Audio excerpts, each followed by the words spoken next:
السلام علیکم یا رحمۃ للعالمین وعلی آلک و اصحابک یا شفیع المذنبین۔ حضرت سیدہ خاتون جنت رضی اللہ تعالی عنہا، آپ سیدہ تو نساء اہل الجنہ ہے۔ جیسے آپ کی بارگاہ میں کوئی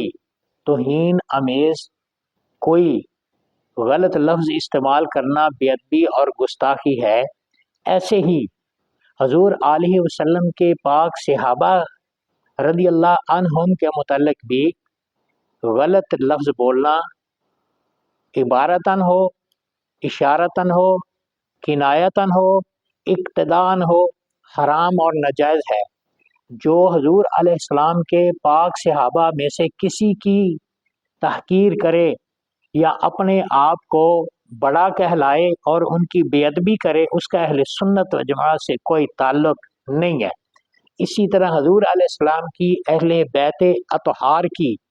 جو شخص بھی بے ادبی کرے، ذرا بار بھی ہرزہ سرائی کرے، حضور علیہ السلام کے خواہ وہ اہل بیت ہوں، خواہ وہ اصحاب ہوں، حضور کی ازواج ہوں، حضور کی بیٹیاں ہوں، حضور کے صحابہ ہوں، حضور کی صحابیات ہوں، حضور علیہ السلام کے شہزادے ہوں، حضور کی شہزادیاں ہوں، جو ان کے متعلق ذرا بار بھی بدگمانی کرے اور اپنی علمیت جھاڑنے کی کوشش کرے،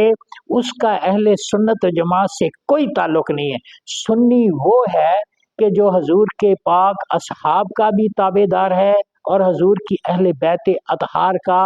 آپ کی آل پاک کا بھی وفادار اور تابع دار ہے۔ اس کی ترجمانی اعلیٰ حضرت امام اہل سنت مجدد میات سابقہ و حاضرہ امام احمد رضا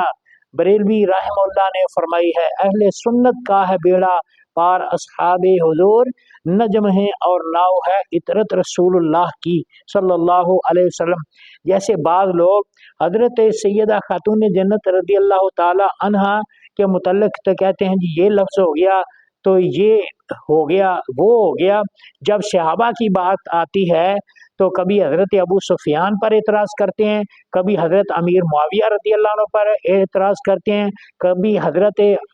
عمر بن عاص پر رضی اللہ تعالی عنہ پر اعتراض کرتے ہیں، کبھی حضرت عائشہ صدیقہ رضی اللہ عنہ پر اعتراض کرتے ہیں، کبھی حضرت ام حبیبہ رضی اللہ عنہ پر اعتراض کرتے ہیں، کبھی حضرت حفصہ رضی اللہ تعالیٰ عنہ کے متعلق بدگوئی کرتے ہیں۔ تو ایسے لوگوں کا تعلق بالکل اہل سنت سے نہیں ہے جو حضور علیہ السلام کے پاک صحابہ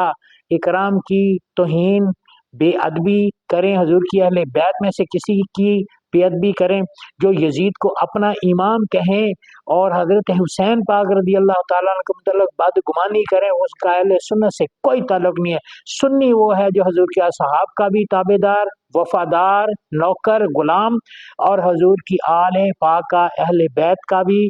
نوکر، تابع دار، وفادار ہے، وہی سنی ہے، اس کے علاوہ کوئی سنی نہیں ہے۔